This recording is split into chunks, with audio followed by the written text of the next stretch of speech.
Bien, alors je me suis livré un petit exercice. J'ai été chercher avec les coordonnées du brevet que j'ai trouvé précédemment. J'ai été avec, j'ai fait une recherche avec une autre intelligence artificielle.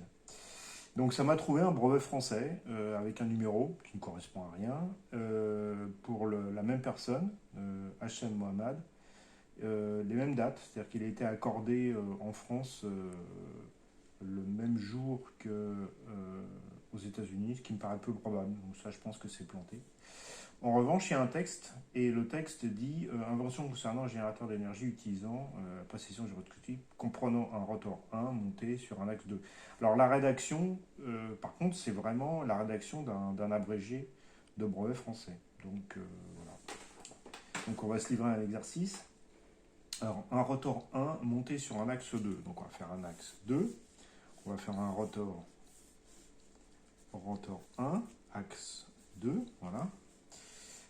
Entraîné en rotation par un moteur 3, donc moteur 3. Et un support 4 fixé sur l'axe 2, donc on va le fixer en bas, hein. Un support 4, admettons.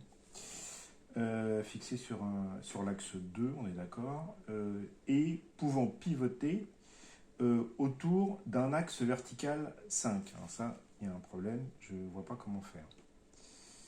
C'est-à-dire que ça, il faudrait que ça pivote sur un axe 5. Admettons.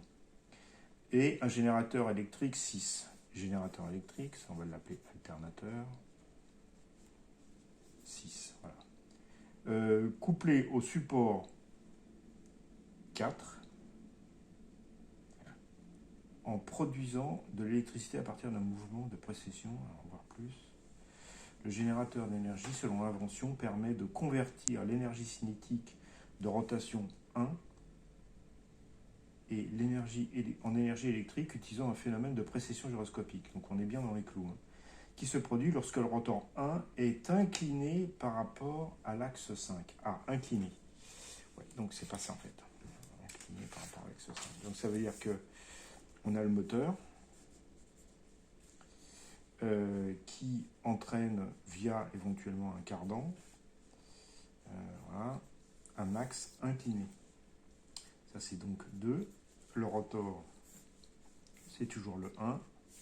Le moteur, il s'appelle 3. Voilà. Et là, c'est sur un support, on va dire, qui est donc le support 4, qui entraîne un axe 5 qui est lié à l'alternateur 6. Voilà. Donc la précision gyroscopique se produit en 1 est inclinée par rapport à l'axe vertical 5. Voilà. Donc en fait, le moteur entraîne, on suppose, le rotor. Et finalement, à un moment donné, il y a une précession qui se produit, qui entraîne le support autour de cet axe-là.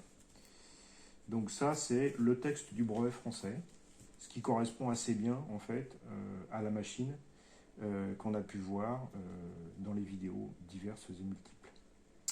Voilà, donc par contre, ça, j'y crois pas du tout. Je vais faire des essais, hein, mais je ne crois pas du tout que le gyroscope puisse faire une précession et avoir suffisamment de couple pour entraîner le truc. Mais je vais m'y coller.